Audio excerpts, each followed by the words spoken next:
Oke, malam semuanya. Thank you udah join di sharing session kali ini.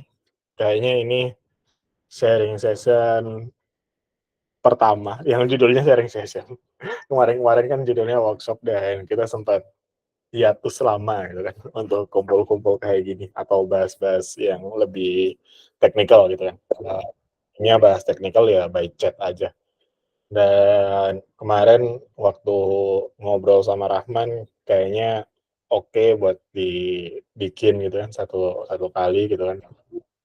Kalau memang antusiasmenya gede, kita bisa bikin ini reguler, mungkin, lebih fleksibel juga ininya, apa namanya, topiknya, tergantung nanti teman-teman mau share project misal atau, eee, apa ya, caveat atau something lah yang bisa di-share di pelajar data gitu, biar sama-sama belajar secara sinkronus. Eee, paling itu aja dari gua langsung serahin ke pemateri inti, ada Rahman, terus nanti mungkin Mas Alfian juga bakal share something ya tentang sport science atau sport analytics. Nanti Mas Zalfani, mungkin bisa share juga. Untuk moderator gue serahin ke Rahman yang ngatur semuanya, flow-nya, siapa dulu yang mau present dan lain-lain, gue serahin ke Rahman. Oke, langsung aja, monggo, Man. Wadaw, thank you Mas Tony. Bentar ya. Nah, udah kelihatan kan ya? Udah. Oke. Selamat malam semua teman-teman pelajar data. Di sini saya Rahman sebagai presenter pertama. Bakal ngejelasin introduction sport analytics-nya. Langsung mulai aja ya. Sebenarnya sport analytics itu apa sih? Apa itu sport analytics? Mungkin itu pertanyaan yang paling general yang bisa kita dapat buat memulainya. Sebenarnya secara singkat itu sport analytics ya udah analytics tapi di bagian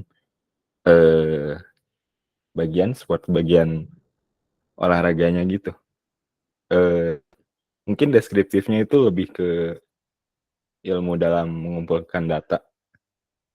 Tapi datanya spesifik kayak tentang atlet atau tim-tim, dan datanya bisa dipakai untuk meningkatkan decision making quality dalam olahraga tersebut.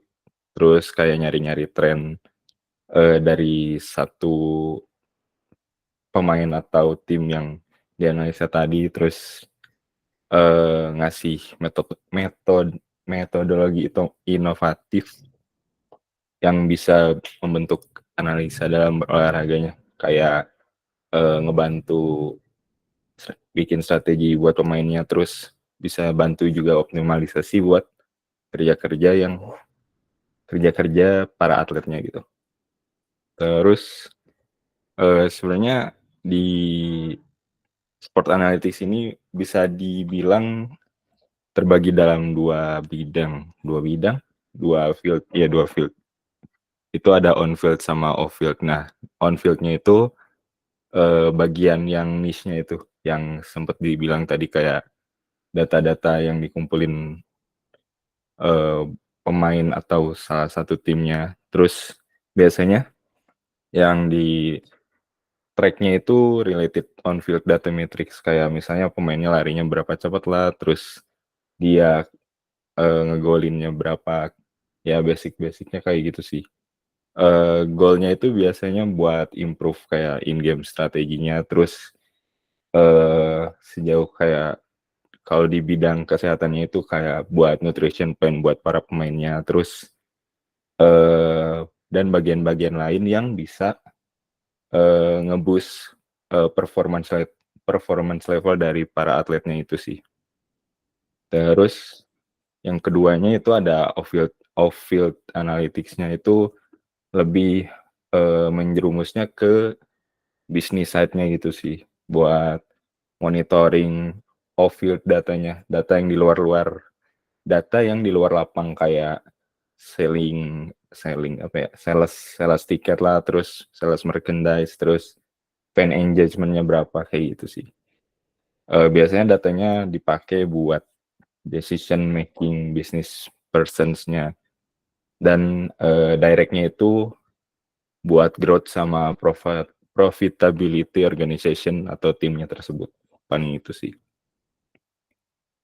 Nah, selanjutnya kalau lebih dalamnya lagi, mungkin ada beberapa yang bisa kita pilah. Di antaranya ada 5 ini sih, yang saya setujui. Mungkin ada beberapa versi juga yang dipilah-pilah dan ada beberapa nama yang berbeda-beda juga sesuai versinya, tapi, secara general bakal nggak beda jauh. Yang pertama, yang on field analytics itu ada player predictive analytics sama coaching decision-nya. Terus yang off field analytics-nya itu ada digital experience, fan insight and engagement, sama operational analytics. Nah, yang pertama itu player predictive analytics. Di sini, kayak tadi sih, poinnya adalah membantu pemain dalam meningkatkan performa dan mendapatkan award-award dan trofi-trofi yang diincar oleh para pemainnya. Biasanya analisanya kayak play by play dari pemainnya, terus, misalnya ada pemain baru, dia performance-nya kayak gimana, ya performance ranking para pemainnya, terus selain pemain juga coach-nya juga ada report-report-nya.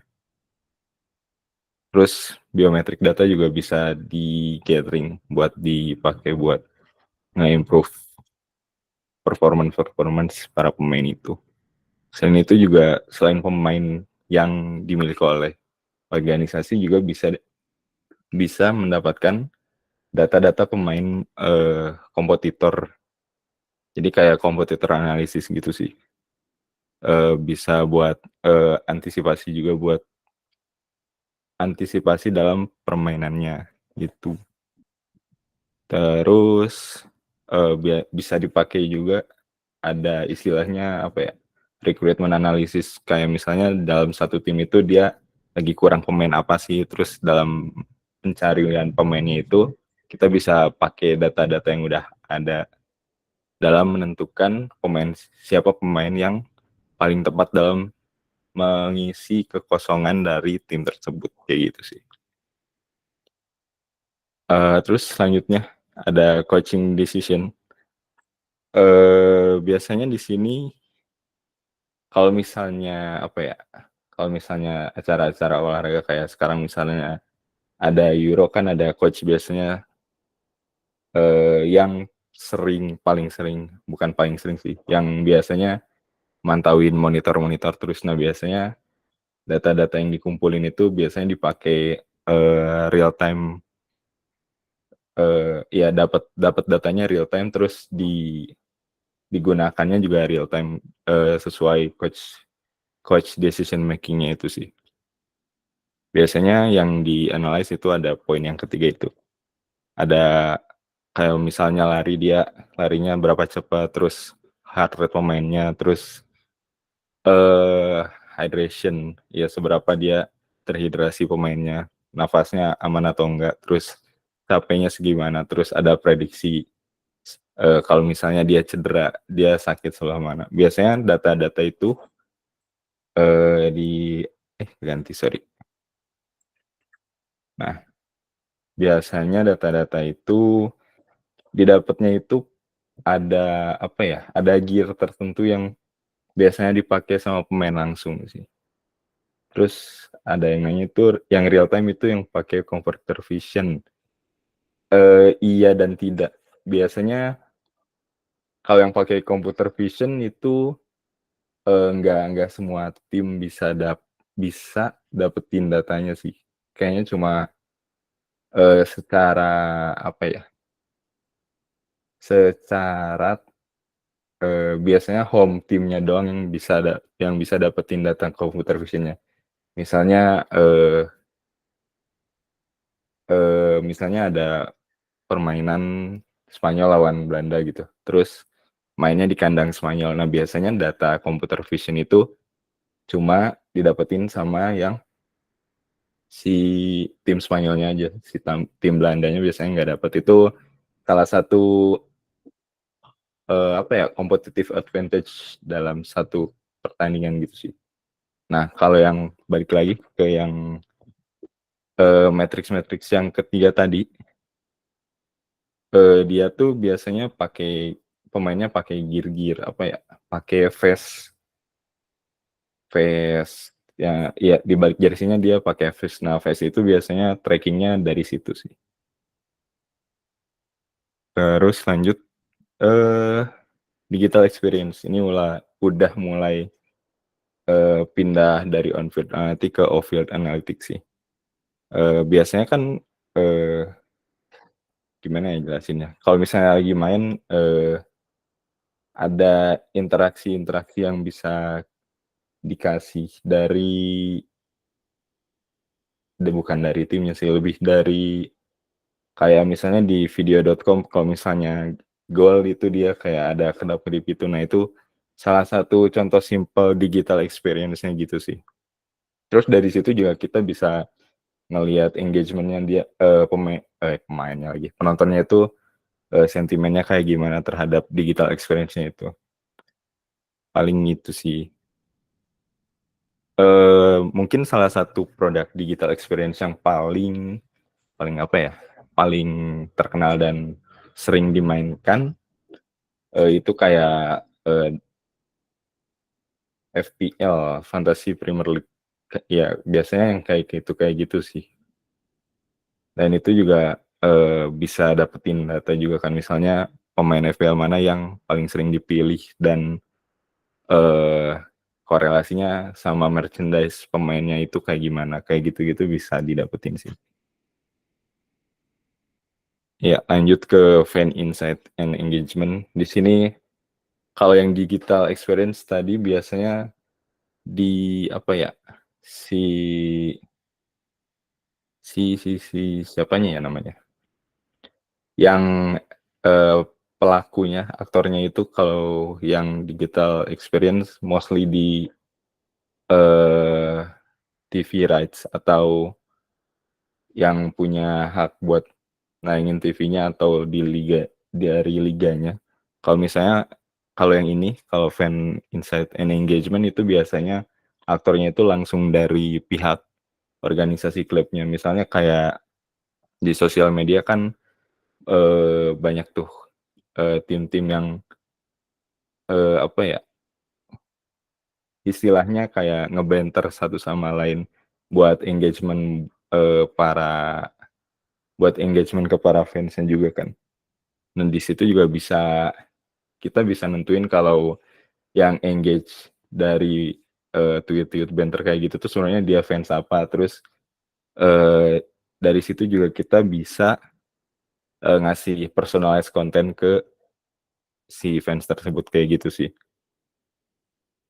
Nah, itu di poin 3 sih yang ignite the conversation among the fans without team being the center of conversation-nya gitu. Terus selain itu juga, apa ya bahasanya, dalam promosi sport event itu juga, para fans-nya bakalan lebih, tersegmentasi gitu. Apakah dia, eee, fans yang fanatik atau yang biasa aja yang cuma dukung kalau menang, atau yang bukan fans tapi cuma suka nontonnya aja, kayak gitu sih. Eee, Lanjut mungkin yang terakhir, operational analytics ini lebih ke cara masing-masing organisasi melakukan operasionalnya sih, kayak yang tadi, merchandise sales, terus tiket sales dan lain-lain. Biasanya dari situ kita bisa dapat insight dia kalau misalnya ada yang beli tiket dia fans baru atau enggak. Terus, gimana cara kalau misalnya dia fans baru dari gimana cara biar fans baru itu tetap jadi fansnya atau bisa dikonversi lebih kayak kayak jadi fans yang hardcore-nya kayak gitu sih. Lanjut. Nah, di sini ada beberapa bukti nyata beberapa bukti nyata yang, eee, kalau pakai Smart Analytics itu bisa jadi, salah satu boost dalam menjalankan organisasi olahraganya. Yang pertama itu ada Moneyball. Nah, di Moneyball ini si istilah Sport Analytics itu muncul gitu. Jadi ada satu tim baseball dari Amerika itu Oakland Athletics. Dia kayak pemain bintangnya udah pada keluar gitu, terus sisa-sisa yang receh doang. Nah, terus, eee, mereka gajinya juga ada cap-nya, ada salary cap-nya dan salary cap-nya itu nggak boleh udah deket hampir memenuhi salary cap dan mereka masih kekurangan pemain. Akhirnya dengan Sport Analytics ini mereka nyari pemain yang cocok buat ngisi-ngisi slot pemain itu. Dan dari yang bisa disebut underdog bisa hampir jadi juara dari liganya, kayak gitu sih. Terus yang selanjutnya ada Pep Guardiola. Dia lebih ke on field analytics-nya sih. Dia, eee, kalau kita lihat dia selalu bikin-bikin taktik baru based on musuhnya kayak gimana. Terus, selain itu juga lebih ke apa ya, kadang, ngasih ide-ide yang aneh kayak kalau yang kenal posisi inverted gitu, especially inverted fullback gitu kan, dia salah satu yang apa ya, istilahnya yang membuatnya gitu sih. Dan itu juga berdasarkan data-data yang dikoleksi dari permainan-permainan sebelumnya. Dan itu juga, bisa dibilang berhasil menggunakan data yang ada dalam tujuan, meng-improve player performance-nya mereka. Dan ya udah lumayan jelas juga kan dia kayak tiap season minimal 1 trofi gitu. Nah, yang terakhir ini ada Daryl Morey, eksekutif dari Houston Rockets pada zamannya. Dia juga istilahnya berhasil menggunakan data analytics dalam, meng-improve performa pemain yang ada di dalam timnya. Especially dalam istilah 3 poin lebih baik 3 poin lebih baik daripada 2 poin. Dan yang paling terkenalnya itu, apa ya, 4 kali masuk, misalnya kalau 10 kali tembakan, 4 kali masuk 3 poin lebih worth it daripada 5 kali masuk 2 poin. Akhirnya dia bikin decision making yang lumayan besar. Dia cuma ngebolehin pemainnya shooting 3 poin atau layup. Jadi, eee, lumayan berpengaruh dalam game basket sekarang juga sih. Yang pemainnya lebih sering shooting 3 poin dari masa ke masa, itu sih. Nah, lanjut, ini adalah apa ya, istilahnya infografis tantangan dalam sport analytics, especially dalam data availability-nya. Kalau kita lihat kalau kita iya, kalau kita lihat bisa dikategorikan sebagai 3 jenis data. Yang pertama ada match sheet data, ini basic banget sih. Kayak kalau misalnya lihat di Google misalnya, apa ya, Spanyol lawan Italia di Google search, terus biasanya langsung keluar sih si match sheet data ini. Nah, biasanya dia freely available to all professional matches. Dia datanya gampang didapat. Biasanya juga ada API buat crawlingnya. Udah lumayan lumrah dalam hal sport analytics ini. Nah, tapi kekurangannya dia cuma high level summary dan dia limited granularity. Jadi ya nggak banyak juga yang bisa didapat. Nah, selanjutnya itu ada yang lebih advance. Dia ada ball event data. Dia kayak isinya kayak timestamp. Misalnya dia satu pemain oper ke pemain 2 detik berapa, terus jaraknya berapa, kecepatan bolanya berapa. Itu udah lumayan detail banget sih.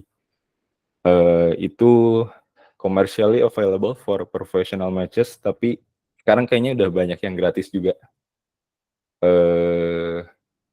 Bisa ada API-nya juga setauku. Yang setauku itu ada NBA API itu buat basket di NBA. Dan lumayan kompleks juga datanya. Dan granularity-nya udah lumayan kompleks sih.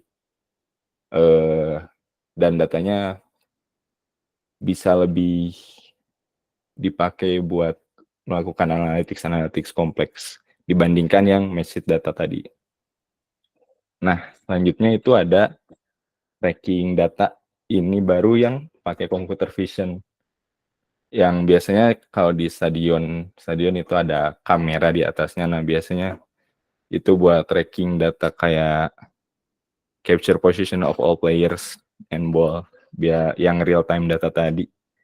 Nah, kalau di sini biasanya data kayak gitu tuh ada copyright-nya dan jatuhnya confidential organization sih. Kalau misalnya kesebar itu lumayan bahaya juga dan bisa kerugian organisasinya lebih ke di on-field analytics-nya sih. Jadi gerakan-gerakan pemain mereka bakal ketahuan, terus dari situ kompetitor-kompetitor bisa menggunakan data tersebut untuk istilahnya mencari cara lebih dalam mengalahkan si organisasinya itu. Nah, itu granularity-nya belum sempat lihat dan harusnya nggak tahu sih datanya kayak gimana. Sempat ada share yang kayak gratisan gitu, tapi nggak ngerti aksesnya. Mungkin bakal dilanjutkan sama Mas Alfian untuk cara dapetin data-data yang sempat disebut ini. Boleh, Mas Alfian? Baik, terima kasih Mas Rahman. Izin share lanjutannya untuk share screen.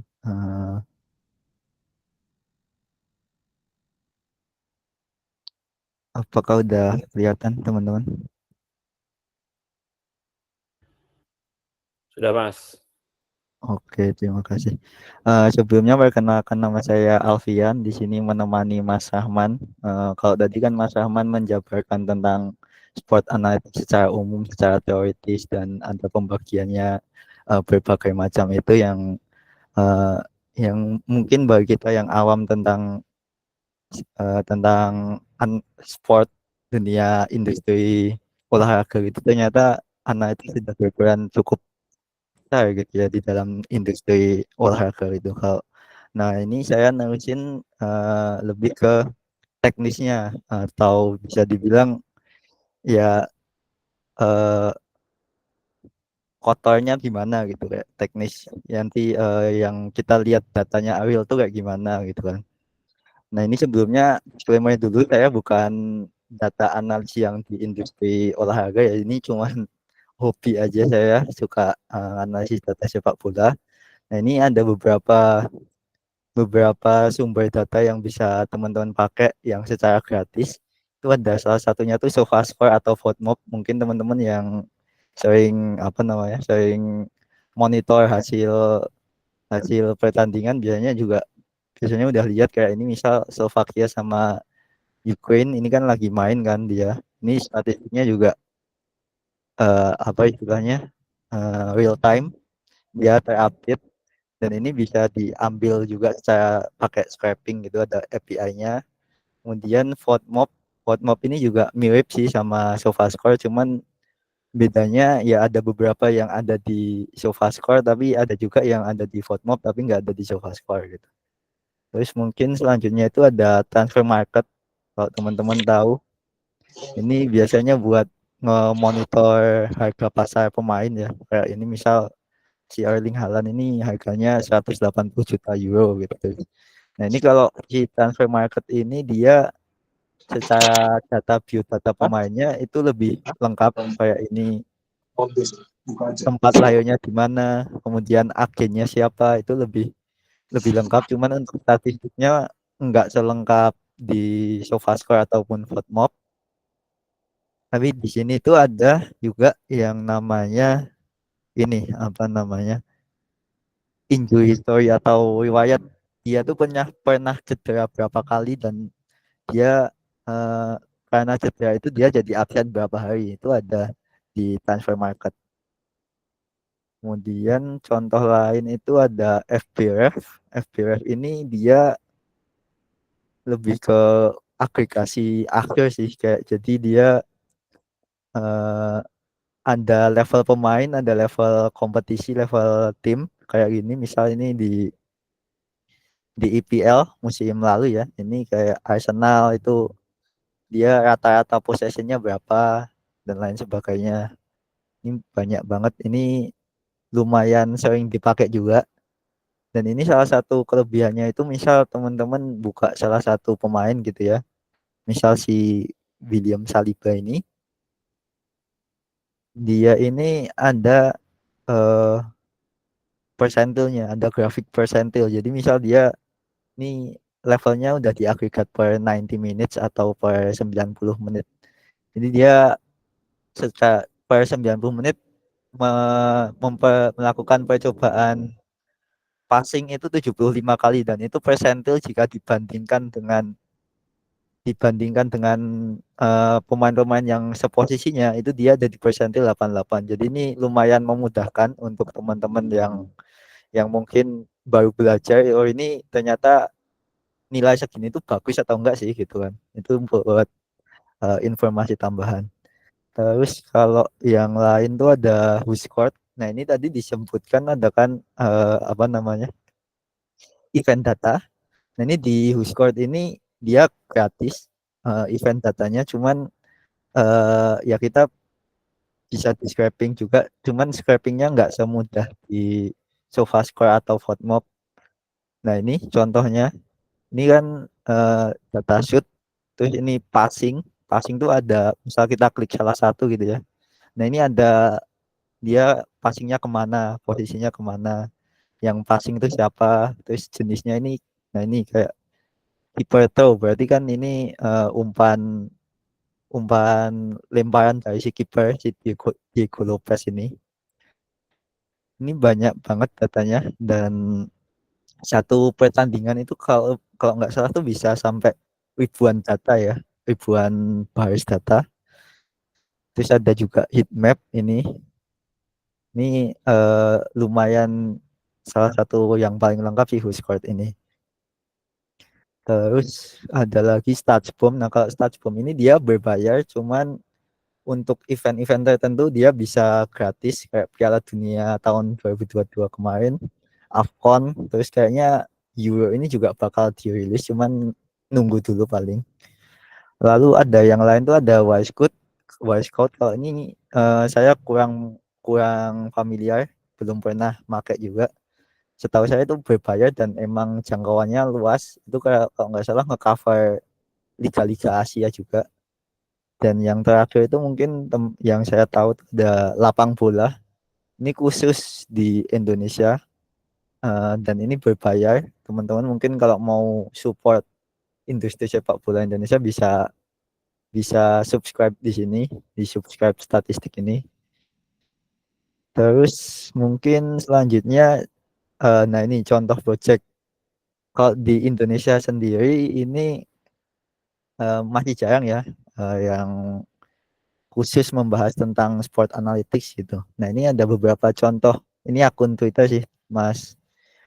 Ini Mas Afif namanya, di belakang tepian lapang. Ini dia fokusnya ke Dewa United sama Liga 1.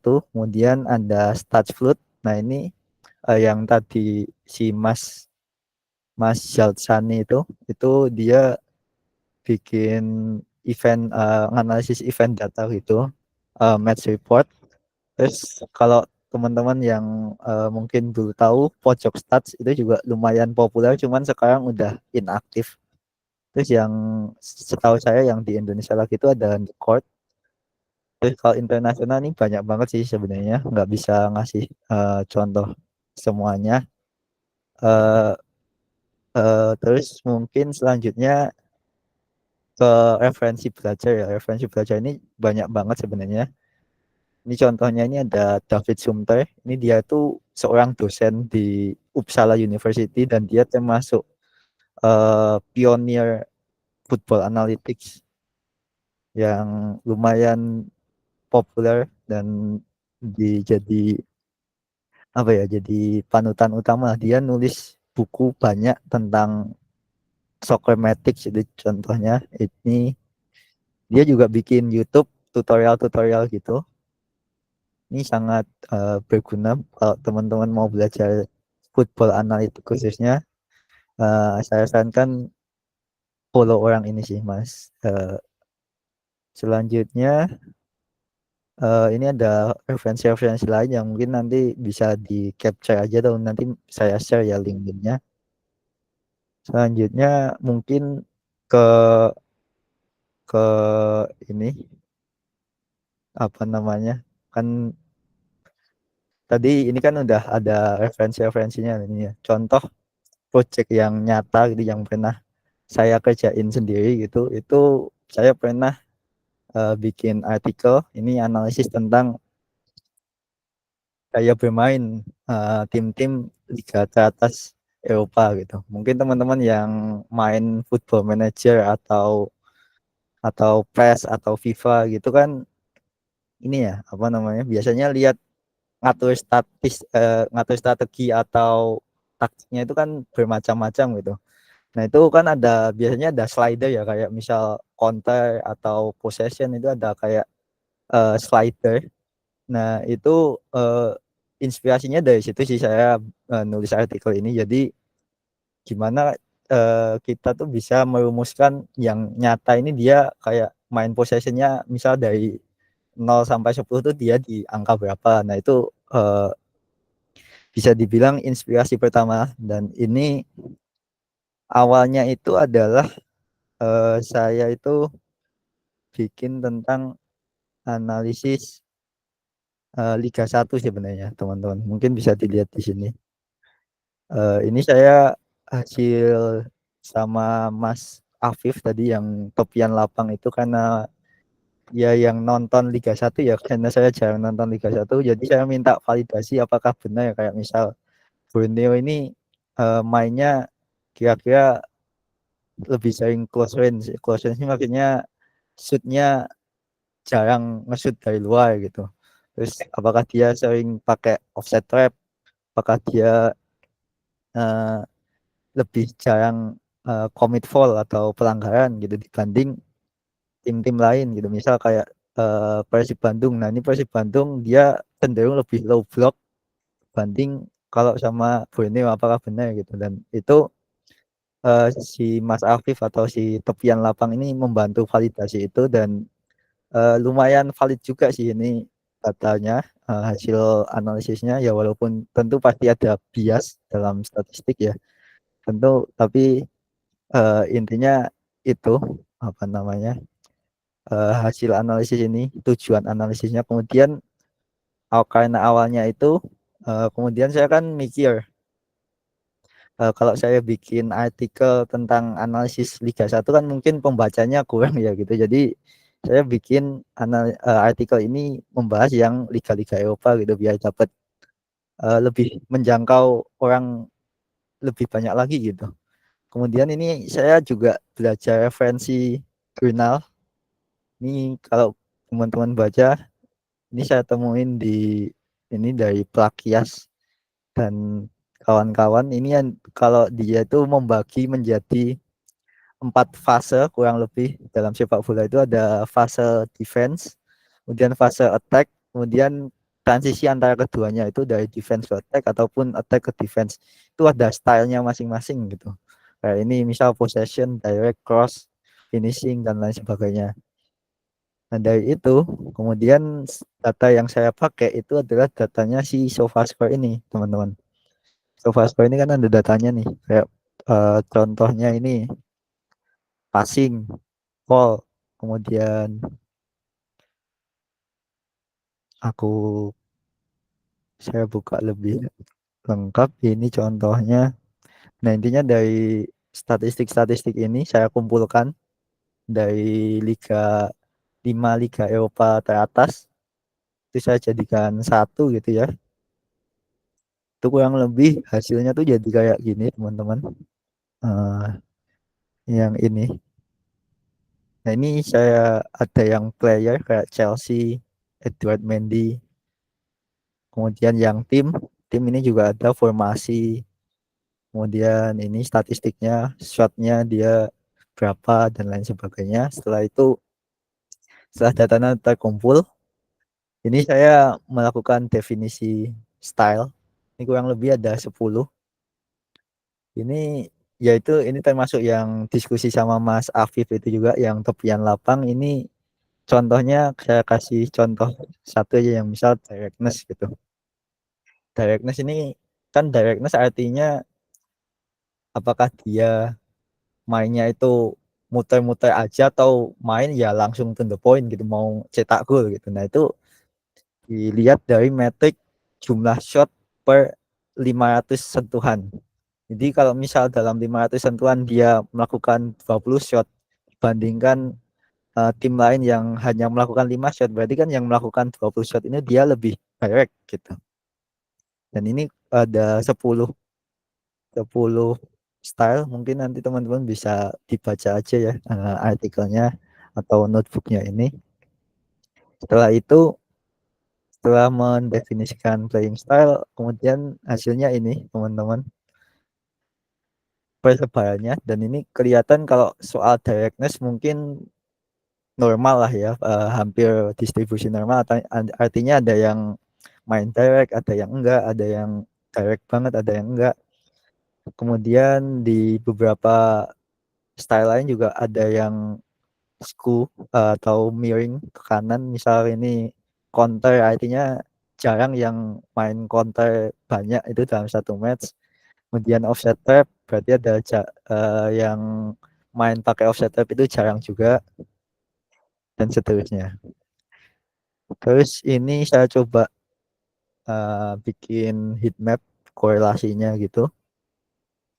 Nah ini dari 10 yang 4 ini performance dari 10 ini apakah tiap style itu mempengaruhi satu sama lain. Nah ini ternyata ya bisa dibilang nggak terlalu berpengaruh juga. Yang paling berpengaruh itu antara directness sama cross. Artinya semakin direct tim itu dia cenderung juga mainnya crossingan gitu, mainnya sering lempar crossing gitu. Selanjutnya ini saya pakai standarisasi.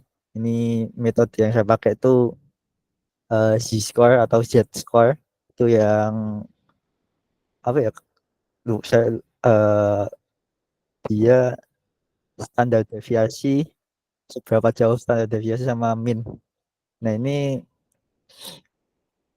kan hasilnya dia kalau min itu 0, kemudian misal dia min 2, itu artinya dia dua kali standar deviasi ke min gitu kan. Nah itu setahu saya di statistik itu biasanya untuk apa ya istilahnya, batas-batasnya itu antara min 3 sampai 3. Cuman kalau di atas itu bisa dikatakan outlier, tapi mungkin ada teori lain atau gimana. Saya juga baru belajar ini tentang Z-score ini. Lalu saya min max antara 0 sampai 10. Jadi kemudian nanti hasil visualisasinya adalah seperti ini contohnya.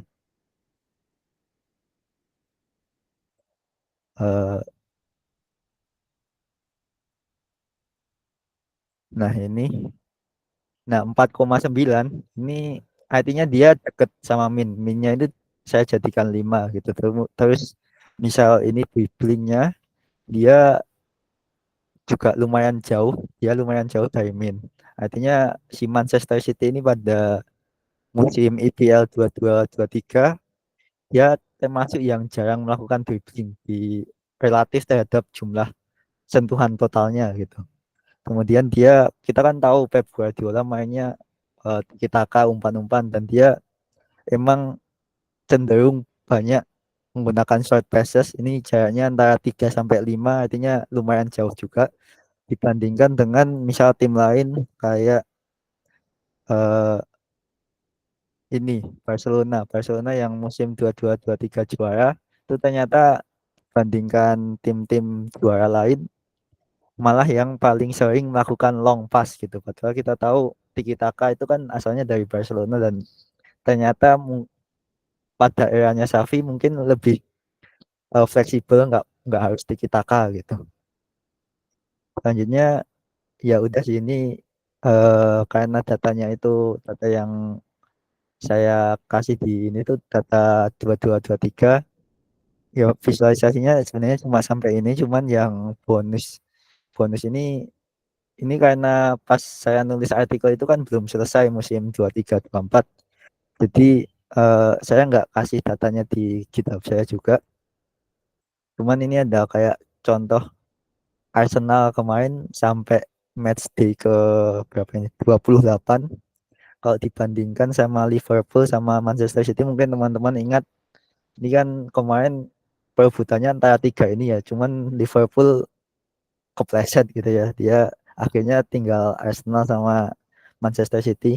Nah ini kalau dari stylenya mungkin kita bandingkan, contohnya lihat counter attack gitu ya.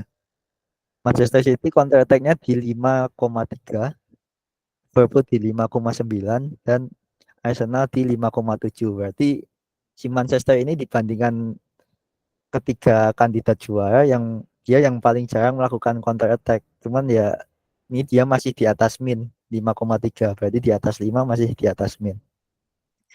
Kemudian contohnya ini long range shot di Liverpool dia nilainya 5,1, Arsenal 4,4, Manchester City 4,9. Nah, ternyata malah Arsenal yang bisa dibilang jarang melakukan shoot dari luar kotak penalti. Yang paling sering Liverpool, kemudian Manchester City yang setelahnya.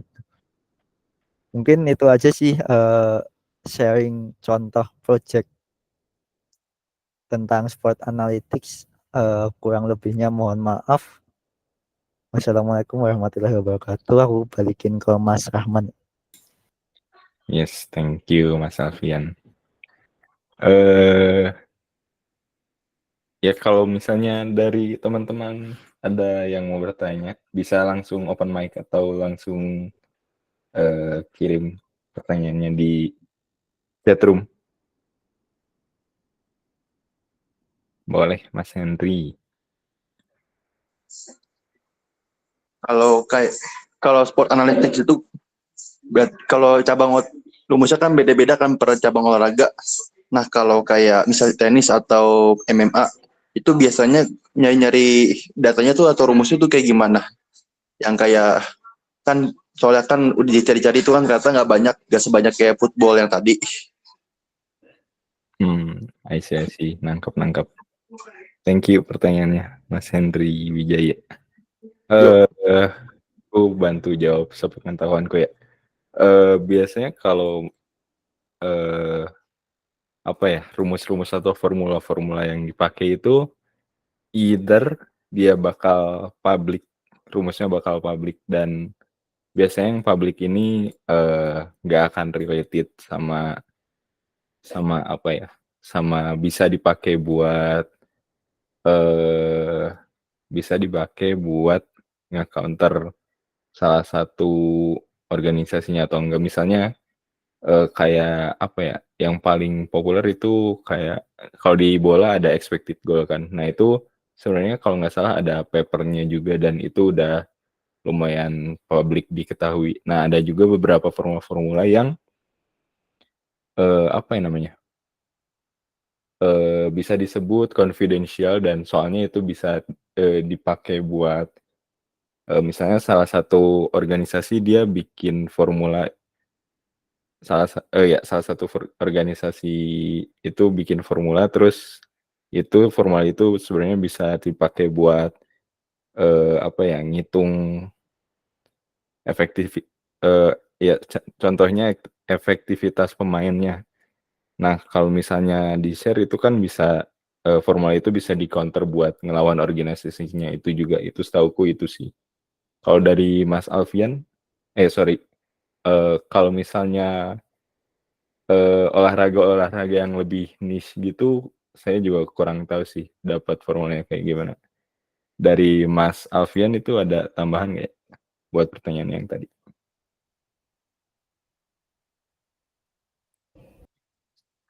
Sorry Mas, tadi pertanyaannya berarti tentang rumus-rumus di bidang olahraga yang beda-beda gitu ya? Mhm. Sama cabang olahraga lain sih, cabang Oh, olahraga lain kayak tenis sama kayak MMA ya yang gua interest.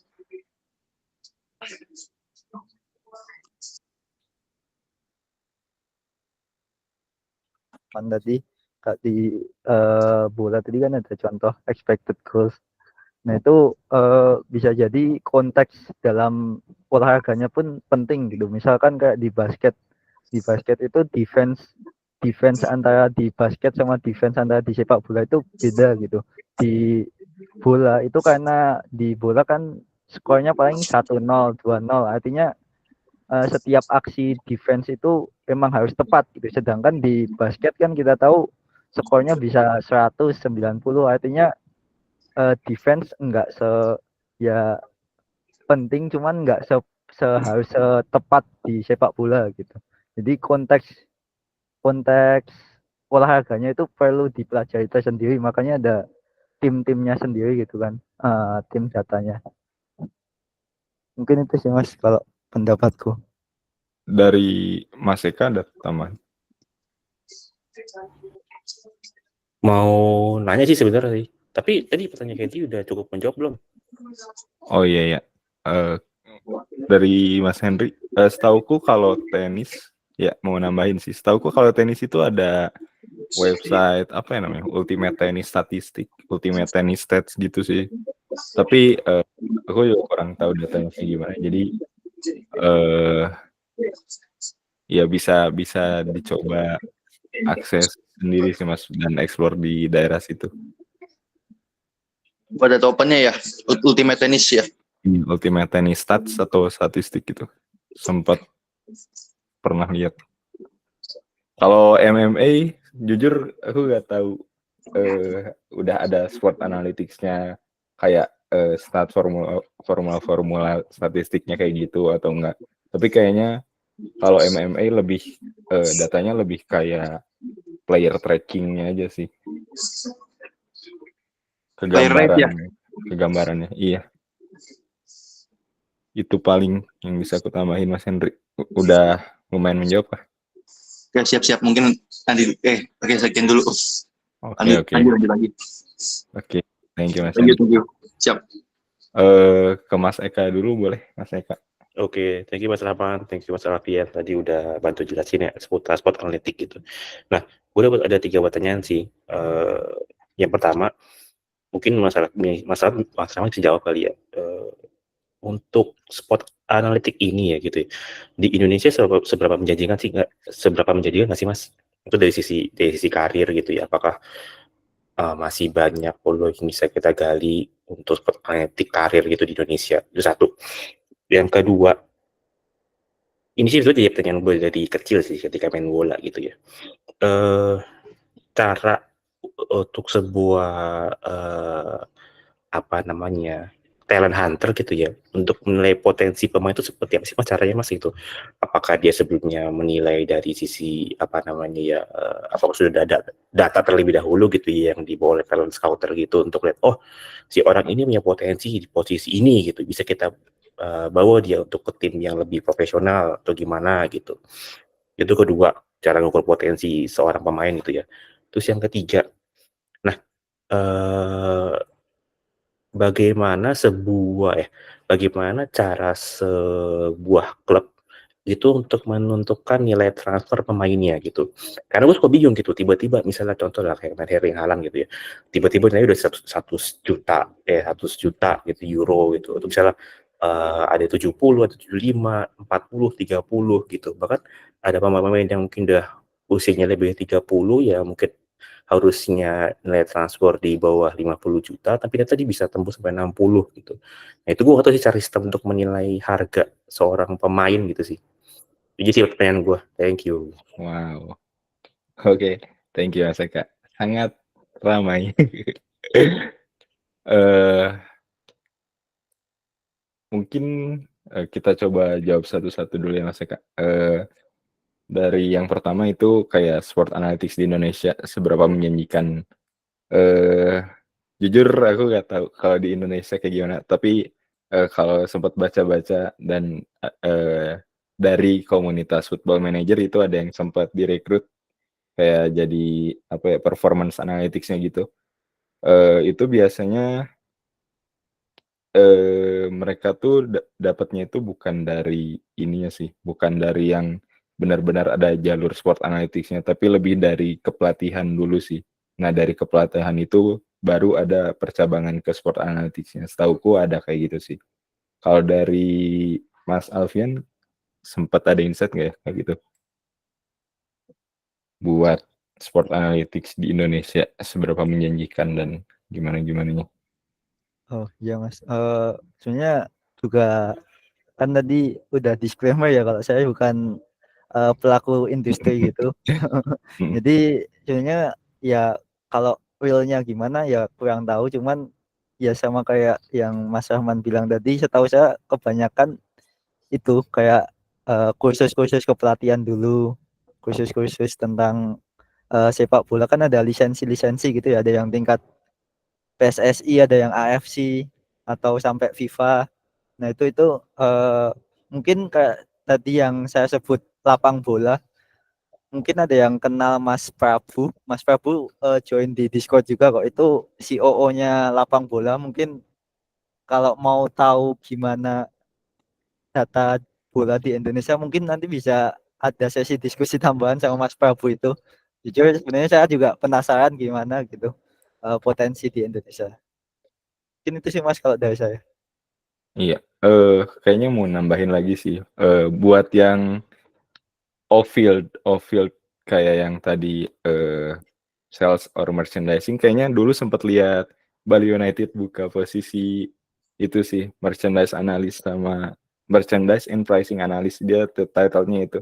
Kayaknya itu lebih menjerumus ke off-field analytics-nya. Nah, cuma si on-field analytics ini kayaknya buat di Indonesia, belum apa ya, belum terlihat mataharinya. Dan kayaknya buat rekrutmen kayak gitu masih in a traditional way, kayak performance analytics-nya belum apa ya, belum semaju dari negara-negara lain gitu sih. Ini juga masalah infrastruktur dari ya dari masing-masing tim juga, dan kayaknya cukup dihentikan sampai situ pembahasannya. Terus oh ya udah lumayan kejawab belum ya Mas Eka? Udah, thank you Mas Rahmat, thank you Mas Oke. Alfian. Terus pertanyaan kedua, cara talent hunter dia menilai potensi dari suatu pemain. Gimana ya? Biasanya paling tradisional itu pasti si talent hunter-nya datang ke match dari pemain yang ditargetkannya itu sih. Dan gue juga nggak tahu dia belajar cara menentukan potensinya kayak gimana. Tapi apa ya namanya? Ada biasanya dari talent hunter itu nyediain kayak form buat diisi kalau udah nonton dari pemainnya. Misalnya attacking-nya 1 sampai 10 gimana. Ya kayak ini aja sih, kayak FIFA atau Football Manager. Dia bakal di-assign skill-nya itu dari angka-angka scaling gitu. Dan apa ya? Selain itu juga biasanya dia ditentuinnya dari intangibles. Intangibles bahasa Indonesianya apa ya? Wait. Ya, intinya ada atribut-atribut tertentu yang bisa diisi sama si talent hunter-nya buat salah satu pemain itu. Dan biasanya kalau udah datanya udah lengkap, semakin banyak dia nonton pemain itu, semakin lengkap juga data yang dia punya kan. Observasinya gitu. Paling itu sih yang ku tahu dari Football Manager. Kalau Mas Alfian ada tambahan kah buat Eh, pertanyaan scouting?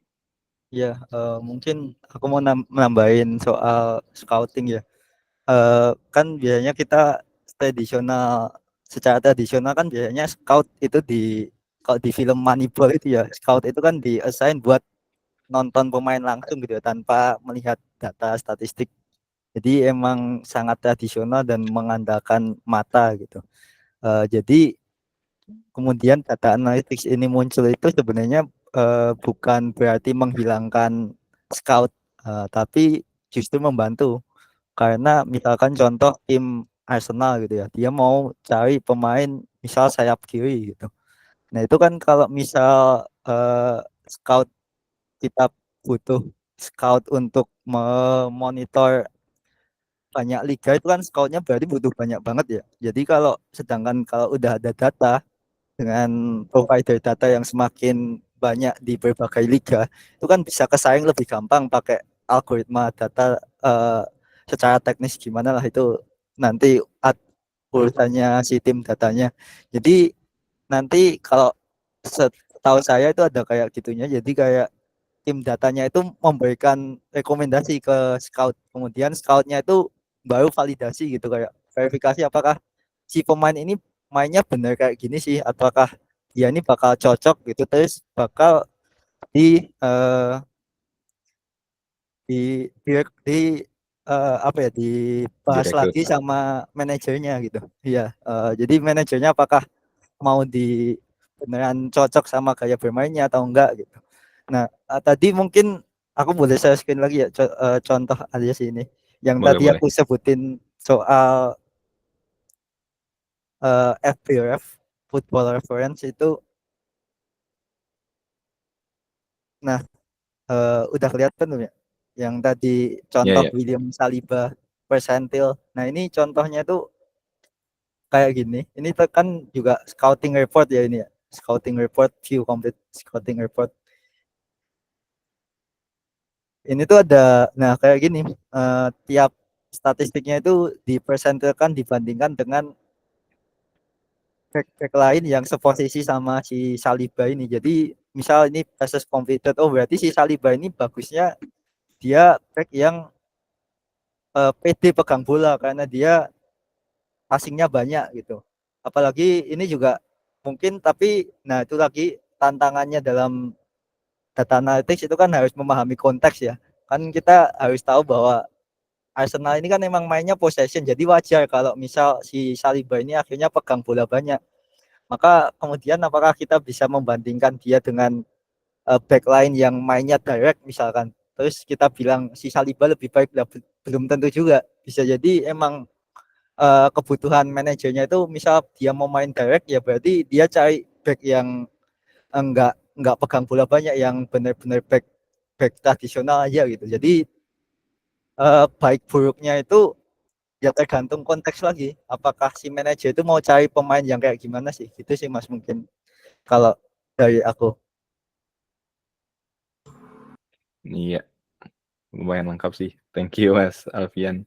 Gimana Mas Eka buat yang pertanyaan tadi? Berarti tadi sebenarnya dari penjelasan Mas Alfian, Yusuf, gua ada pertanyaan berikutnya gitu ya. Jadi kan misalnya tadi contoh lah, kita misalnya bahas William Saliba gitu. Ya karena di Arsenal dia itu bermainnya possession gitu. Jadi misalnya talent scout dari tim lain mencari apa namanya back yang untuk bisa dikompasi dengan Saliba, berarti kan juga nyari tim yang bermain possession juga, dan itu posisinya di back. Nah, tapi kan sebenarnya kan pemain itu kan kenapa dia jumlah pegang bolanya cukup banyak karena kan mengikuti apa istilahnya ya, instruksi atau plan dari si pelatih kan. Ya, jadi kalau misalnya si William Saliba itu ditempatkan pada tim yang memang dia bukan bermain secara possession gitu, tapi bermain secara attacking gitu, lebih cepat, nggak lama megang bola segala macam, berarti kan dia juga bisa berubah secara ini kan, secara atribut, benar nggak? Iya, Betul, setuju. ya betul. Oke, sip sip sip. Eh, Terus dari berdasarkan Mas Rahmat dan Mas Alfian, aku juga menyimpulkan gitu. Jadi kan ketika kita melakukan scouting itu berarti ada dua tipe ya. Satu tipe yang scoutingnya datang langsung, melihat beberapa permainan, kemudian baru bisa menilai, oke, ini orang good gitu ya. Atau yang kedua, tipe di mana scouting itu sudah megang data sebelumnya gitu ya, dan dia hanya memvalidasi, oh data ini benar-benar loh emang dibuktikan secara langsung gitu, tanpa takes too much time gitu ya untuk menyaksikan banyak pertandingan untuk menilai orang tersebut, benar nggak? Betul, Mas. Yes, Ya. betul. Nah, itu juga aku ada tambahan lain sih, Mas. Biasanya kalau di FM scouting itu kalau misalnya scouting udah bisa istilahnya dapetin atribut on field-nya kayak yang tadi, terus completion dan lain-lain. Selain itu juga kalau misalnya scouting-nya datang ke pertandingannya, dia itu bakal dapetin istilahnya mental attributes lah. Kayak misalnya gimana dia bertingkah lakunya. Istilahnya kayak soft skill-nya dia dalam lapangan kayak gitu sih. Itu ya biasanya yang apa ya, golden value dalam scouting datang langsung waktu di pertandingannya itu sih. Ya, oke. Udah cukup menjawab sih Mas Rama, Mas Alfian. Oke, thank you Mas Saka. Satu lagi ya, cara klub menentukan nilai transfer pemain. Yes. Nah, ini aku lumayan pede bisa jawab. Ada beberapa faktor sih. Yang pertama pasti skill pemainnya. Dia seberapa penting pemain tersebut dalam skema taktik manajernya. Pertama itu. Terus kalau di off field-nya seberapa terkenal dia bisa seberapa terkenal pemainnya. Terus seberapa marketable pemainnya bisa, ya dia bisa ngejual value-nya. Terus seberapa banyak kayak fansnya itu datang buat nonton dia. Terus kayak seberapa banyak merchandise dia yang bisa dijual sama timnya. Nah, yang kedua itu apa ya, merchandisable player-nya kayak gitu sih. Terus selain itu juga sebenarnya kayak kontrak value kayak kontrak duration-nya sebenarnya berapa lama lagi itu juga menentukan nilai transfernya. Semakin pendek masa kontraknya, harusnya semakin murah juga jatuhnya. Terus selain itu juga dari salary pemainnya juga sebenarnya ngaruh sih. Biasanya semakin tinggi salary pemainnya juga kontrak value-nya dia bakal dihitung lebih tinggi juga. Terus apalagi ya? Iya kayaknya itu sih yang bisa aku jawab. Dari Mas Alfian ada tambahan kah? Kurang lebih sama sih Mas, cuman paling nambahan ini sih, nationality-nya si pemain juga sih ngaruh Waduh. kayaknya. Pemain Inggris overpriced nih. Betul, kayak apa istilahnya wonderkid Inggris mahal. Akhirnya kita pindah scouting ke Kolombia dengan Iya. pemain skill yang sama bisa jauh lebih murah. Ya pemain Asia cenderung lebih murah gitu-gitu. Betul. Make sense. Tergantung koefisien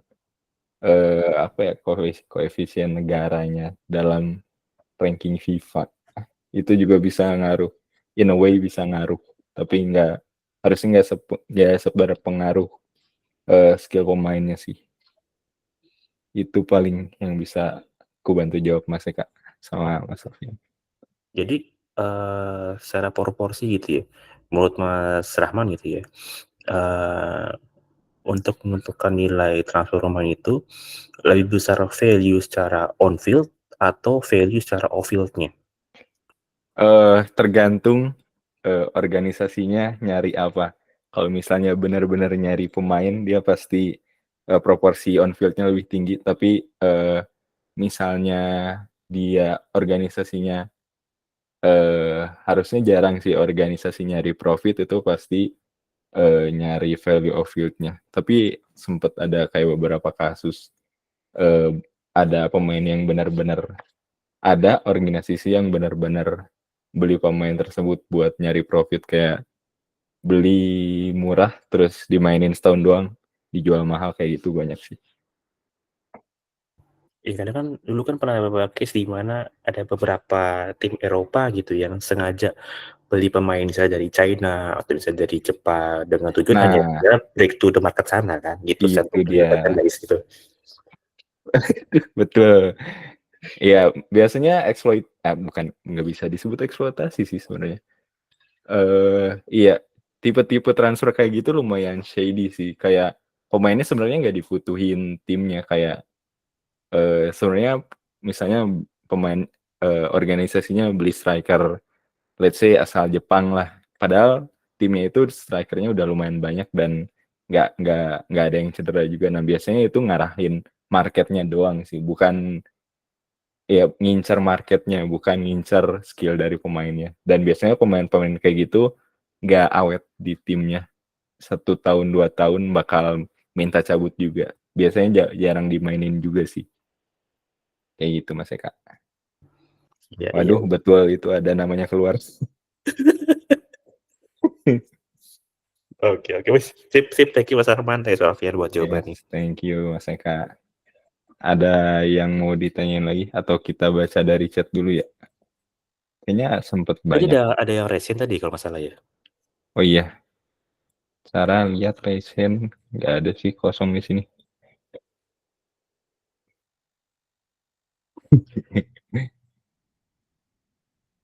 Oh, pertanyaannya sama Mas Hafiz. Oke. Dari Mas Rangga Kusuma Dinata di chat, apakah Sport Analytics ini digunakan untuk membantu melakukan decision making in real time seperti di football, seperti NASCAR saat sport masih berlangsung? Jawabannya iya, ada beberapa tim yang kayak masang kamera buat tracking pemainnya. Terus dari tracking pemainnya itu didapetin data-data tracking pemainnya, dan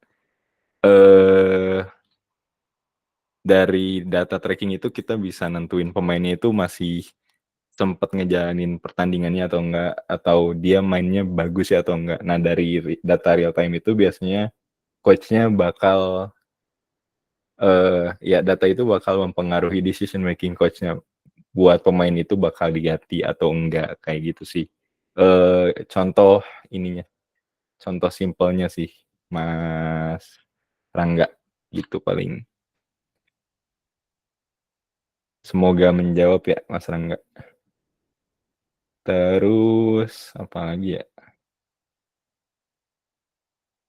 Udah kayaknya dari chat gak ada lagi.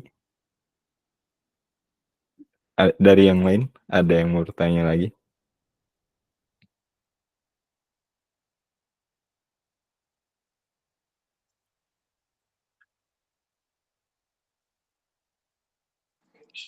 Selain dari mana? Iya ya, boleh langsung aja. Boleh langsung Mas Hendri. Kalau selain apa tuh?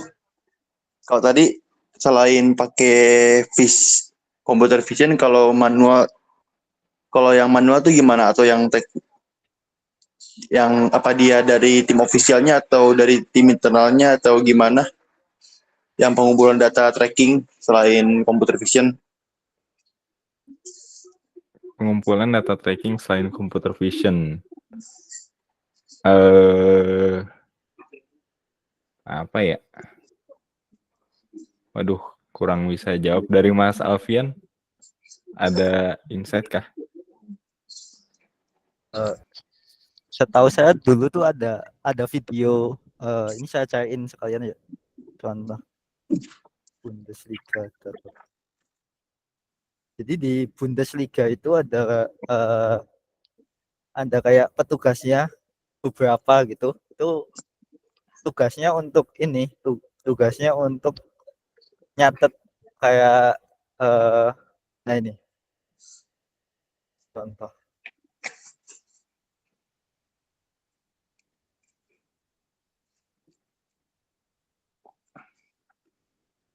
Jadi di Bundesliga itu emang ada petugas yang buat nyatet lokasi-lokasi gitu. Jadi kayak ini misal mungkin nanti bisa ditonton sendiri ya videonya nih, agak nge-lag kayaknya. Jadi dia lah kayak gini, ini ada tim-tim yang dia tuh secara real time ngelihat langsung di stadion, sekaligus dia lihat rekamannya juga gitu. Jadi rekamannya buat ngevalidasi apakah dia catatannya tadi udah benar atau enggak gitu. Setahu saya gitu sih. Nah kayak gini. Jadi kayak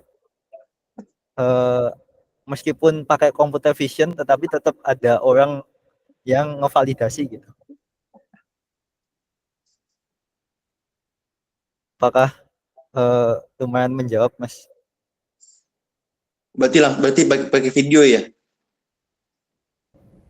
Berarti tetap pakai video ya, walaupun dia manual. Jadi Bundesliga-nya itu. Kalau ini sih, iya. Ini contohnya ini dia udah dalam hasil data trackingnya sih. Ini video trackingnya sih ini hasilnya. Jadi dia ngecocokin aja gitu. Ini benar nggak sih si pemain ini, misal ada dua pemain yang tabrakan gitu. Itu kan bisa jadi di computer vision-nya nanti jadi bingung atau gimana gitu ya. Ya bisa bingung, bisa salah komputer. Iya, iya. Makanya ada petugasnya ini gitu.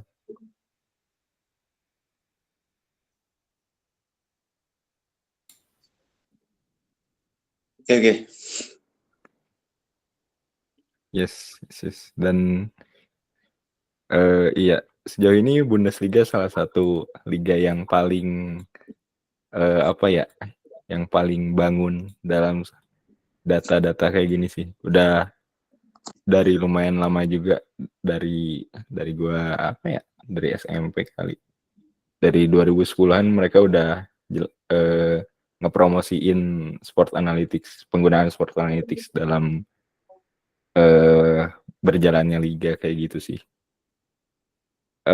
Oke, lanjut ke Ya, thank you. Oh iya, thank you Mas Henry. Ya, see dulu. Oke. Lanjut ke Mas Dalsani, kayaknya mau ini ya, sharing tentang real time collect event data itu.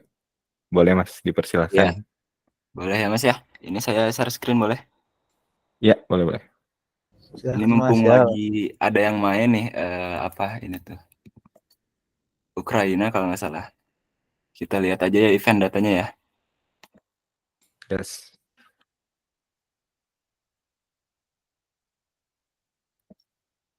Nah, untuk event data ini kalau misalkan dari dari perusahaannya gitu ya, dari yang penyedia datanya, biasanya real time-nya juga ada nih. Misalkan di pertandingan ini udah ada passing-passingnya nih tiap detiknya, tiap waktu eventnya ya.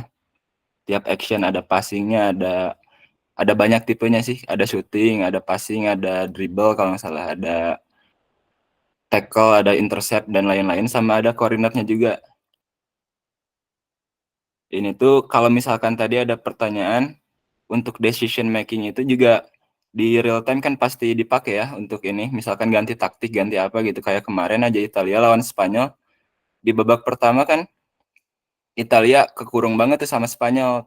Itu di babak kedua langsung ganti total tuh taktikal Italia. Itu lihatnya dari event data ini, nanti diolah event data ini keseluruhannya bisa diolah jadi banyak metrik gitu ya, kayak kalau di sepak bola ada yang namanya PPDA, itu passes per defensive action. Itu juga bisa jadi salah satu metrik yang bisa dilihat sama pelatih gitu ya. Iya, terus kalau misalkan tadi mau nambahin juga untuk event data. Kalau sekarang kemarin saya lihat tuh ada di Polandia kalau nggak salah, jadi siaran langsungnya tuh udah kayak game, udah kayak PES, ada radarnya. Jadi bola tuh ada petanya kayak gini, kemana-mananya ada, pemainnya juga ada semua, kayak radar di PES gitu. Itu di Polandia kalau nggak salah, atau di mana ya? Saya lupa. Pokoknya itu baru ada dah, baru mulai kayak gitu, ada computer vision, ada radarnya gitu, asik. Terus untuk apa ya? Udah sih. Saya baru ini ikutan sharing session, boleh dibantu juga nggak untuk topik yang lainnya gitu? I see. Boleh Mas.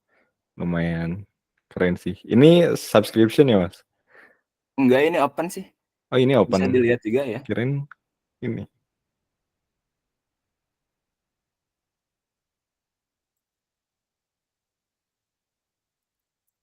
Boleh dilanjut aja Mas Rahman. Oke. Dibukain yang Huskort coba Mas Yal. Kalau yang Huskort dia Oh, real time juga nggak ya? kalau di Huskort saya lihat tuh di chalkboardnya itu nambahnya nggak kayak gitu, tapi udah secara keseluruhan tuh.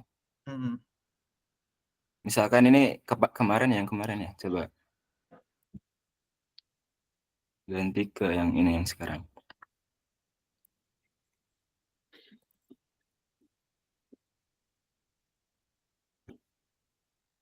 Nambahnya tuh ini udah secara keseluruhan, nggak kayak yang tadi vote kan satu-satu itu di play by play.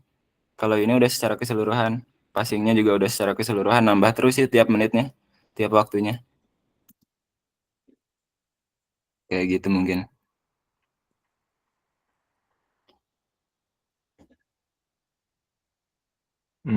I see. Oh, nice. Thank you Mas Dalsani udah sharing tentang live action lagi apa bahasanya? Ya live data tadi. Ya. Terus tadi sempat ada yang mau sharing ya, Mas Henry Wijaya, boleh share tentang tenis analytics-nya. Dipersilahkan Mas. Ya, halo, bentar. Ada banyak sini. Satu dulu aja ya. Boleh, aman. Bentar, entire Chrome aja lah.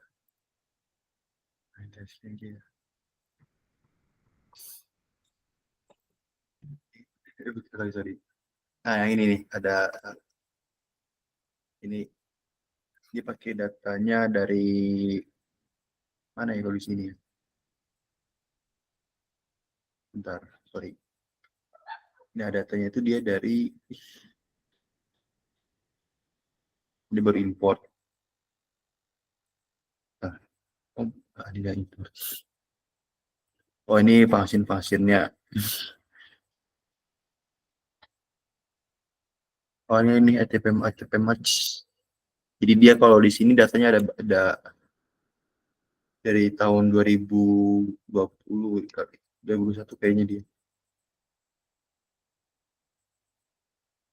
Ini persiapan datanya dia. Jadi dia di sini ada banyak datanya. Oh, terus dia ya di sini apa sih ini lebih banyak di data preparation-nya sih.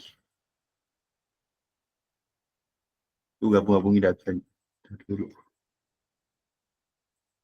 Dia dari 2025 berarti dari 2005 sampai 2021.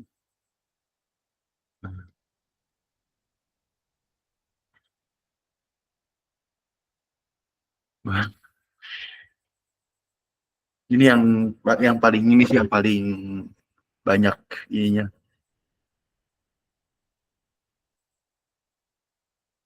Ini sorry. Nah, terus jadi ini cuma ganti data doang. Di ini tampilan datanya yang digabungin tadi. Nah, dia ngejelasin sampai ini sih sampai course sama permukaannya. Dia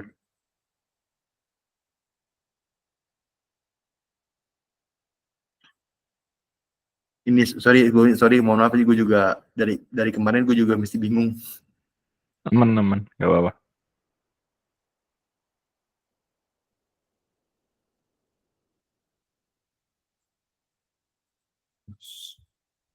Dia outputnya itu kayak gimana ya, Mas?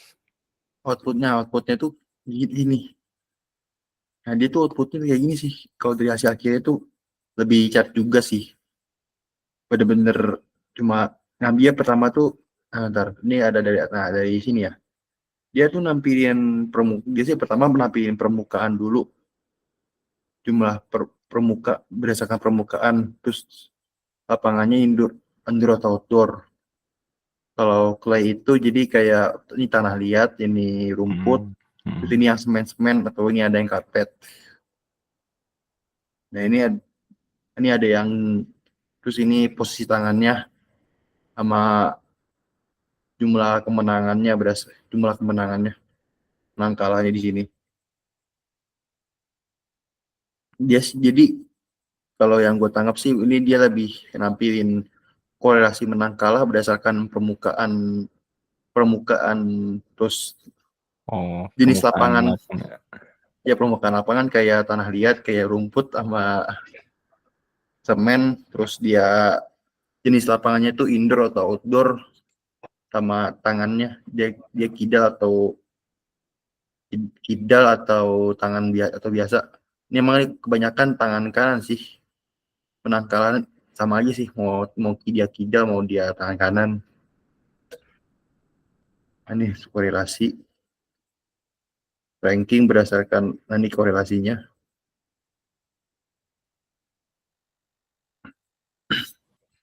Bisa diklik gak?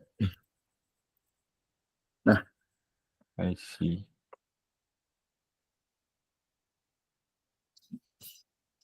Aduh, nggak ngerti tenis.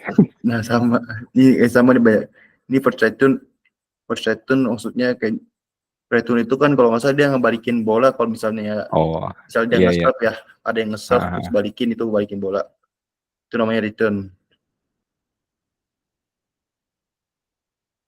Ya memang sih ada 2 kali, secara aturan kan ada 2 kali serve, jadi ada yang return.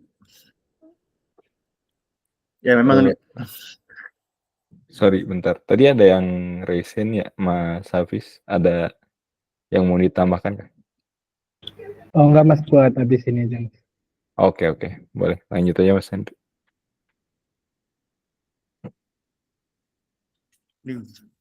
Sama-sama gue juga sama-sama cuma sharing aja sih ya, walaupun masih still on air dia.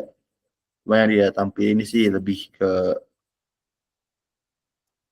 analisis yang basic, itu lebih ke jenis lapangan sih sama korelasi yang tadi. I see. Oke. Ya itu dulu kali ya. Boleh. Thank you Mas Hendri buat sharing. Dulu. Ya, lumayan bingung juga, belum nggak familiar sama metrik-metriknya. Ya bahasanya juga agak kagok juga, bukan kayak ya gitulah, ya tahu sendirilah case-nya sama camel case-nya agak gitu dah. Oke. Ya. Takutnya yang lain kebagian. Oke, thank you Mas Hendri. Iya. Ke Mas Hafiz tadi boleh lanjut. Ya, oke. Halo Mas. Mungkin saya mau nanya nih Mas. Sebelumnya kan saya masih baru nih di dunia data ini dan juga tertarik ke sports analytics ini karena main Football Manager. Nah kemarin tuh saya sempat interview di The Court. Nah terus katanya mereka tuh punya alat buat ngambil data di lapangan gitu. Nah yang mau saya tanya itu, alat buat pengambilan data itu kayak gimana ya? Gitu. Sorry, tadi di interviewnya di mana Mas? Di The Court. Docker. The Court Stats. Oh, Court Stats. Iya. I see. Itu kayak gimana ya Mas buat pengambilan datanya di lapangan gitu? Iya. Makasih. Izin jawab ya Mas. Setahuku itu biasanya di lapangannya kayak gitu bakal ini sih, bakal ada kamera-kamera buat nge-tracking pemainnya, move on-nya gitu. Terus kalau nggak salah ada apa ya istilahnya?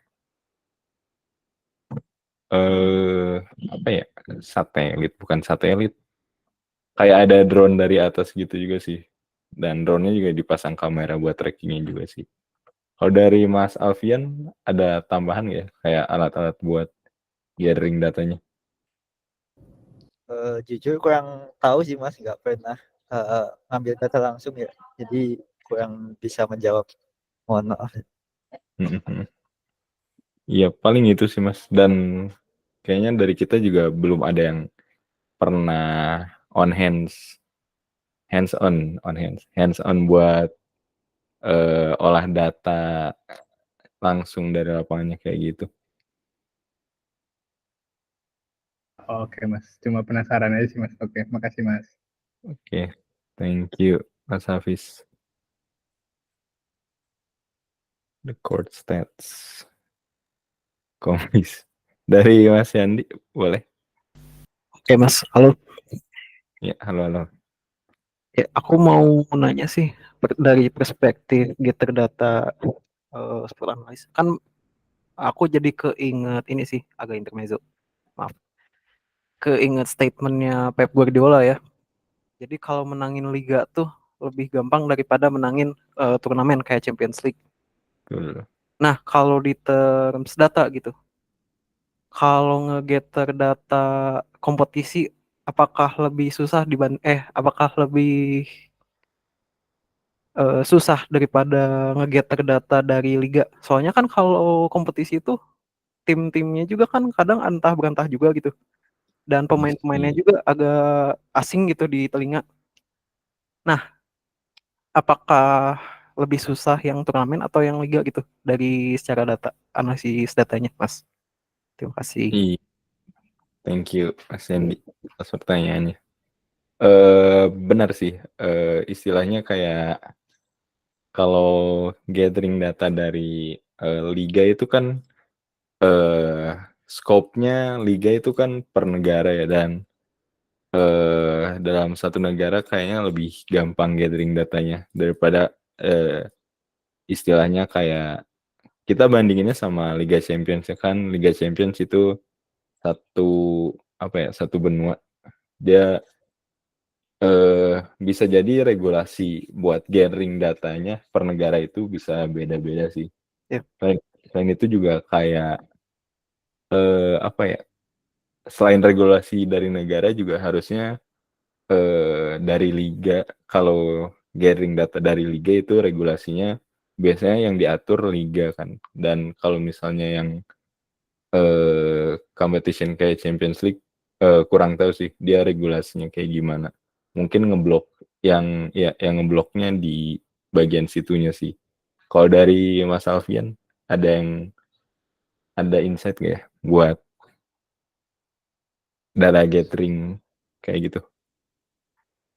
Ya Mas, mungkin itu bisa disambungin ke VAR ya. VAR kan teknologi VAR kan nggak semua liga Eropa pakai ya. Betul. Itu Iya. infrastruktur tiap negara tuh beda-beda gitu. Cuman kalau soal statistik ini setahu saya datanya itu tergantung providernya juga. Misal si tim apa gitu itu udah subscribe ke penyedia data apa, itu biasanya si penyedia data itu udah ada kesepakatan ini tuh mau ngambil data apa aja sih, sampai liga-liga mana aja sih, itu udah ada kesepakatan gitu. Jadi misal kalau tadi bilang antah berantah di Champions League, seantah berantahnya tim di Champions League itu dia masuk tim Champions League, jadi tetap ada datanya. Oke. Nggak yang kayak antah berantah kayak tim apa negara yang jauh banget dari peradaban, nggak juga gitu. Iya. Jadi pasti ada datanya sih kalau sampai masuk Champions League.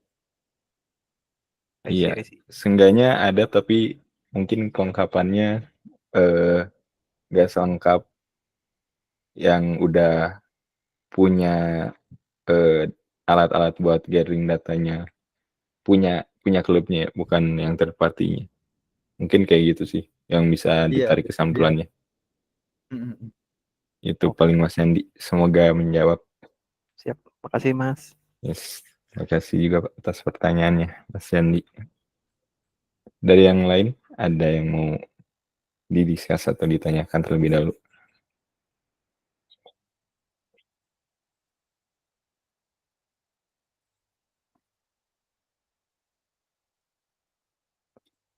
Oke, kayaknya udah nggak ada pertanyaan lagi dari yang lain. Mas Tony, saya Yo. kembalikan kepada Mas Tony. Ya udah, pertanyaan gue nggak dijawab sama Rahman. Yang mana? Mana Parah bener? banget. Oh nggak ada. Ada, tapi Nyimak, Mas. bercanda. Masih nyimak. Ya, anyway, lupakan. Itu pertanyaan bercanda doang. Ya wes, thank you teman-teman yang udah sharing, Rahman, Mas Alfian, Mas Zalsani, Hendry, udah sharing soal sport analytics. Sekalian kalau misal teman-teman ada kepikiran mau sharing sesuatu, kabarin aku juga, nanti bisa di schedule. Dan kalau teman-teman tadi ada yang join di tengah-tengah, insya Allah bakal up rekamannya besok ya.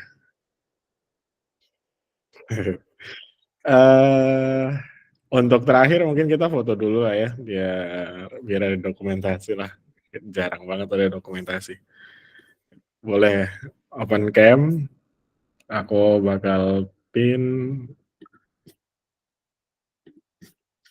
Rahman, Mas Alfian, aku pin juga deh ya. Dua pembicara. Di mobil dia. Sedang dalam perjalanan. Di mobil atau jalan kaki itu? Kayaknya di mobil deh. Tadi pas lewat ini. Pas lewat lampu kelihatan jendela. Oke. Ada yang mau open cam lagi?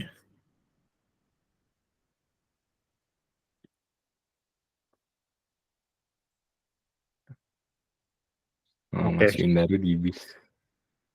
Oke, siap Mas. Hati-hati di jalan. Wis aku hitung mundur dari 3 ya. Gaya dong. 3, 2, 1. Lagi. Bentar, aku hide aja deh yang nggak open cam. Tunggu ya. Change layout, hide tile without video. Oke. Itu Mas Alfian beda pin. Oh, Mas Alfian beda pin. Pin di style. Oke, gini ya. Oke. 3, 2, 1. Oke. Udah itu aja. Thank you semuanya yang udah join. Yes, thank you. Ditunggu next event, nggak tahu kapan. Semoga ada lagi ya dalam waktu dekat. Thank you semuanya. Thank you. Kalau mau nih boleh nggak nanya mau diskusi Boleh. buat briefing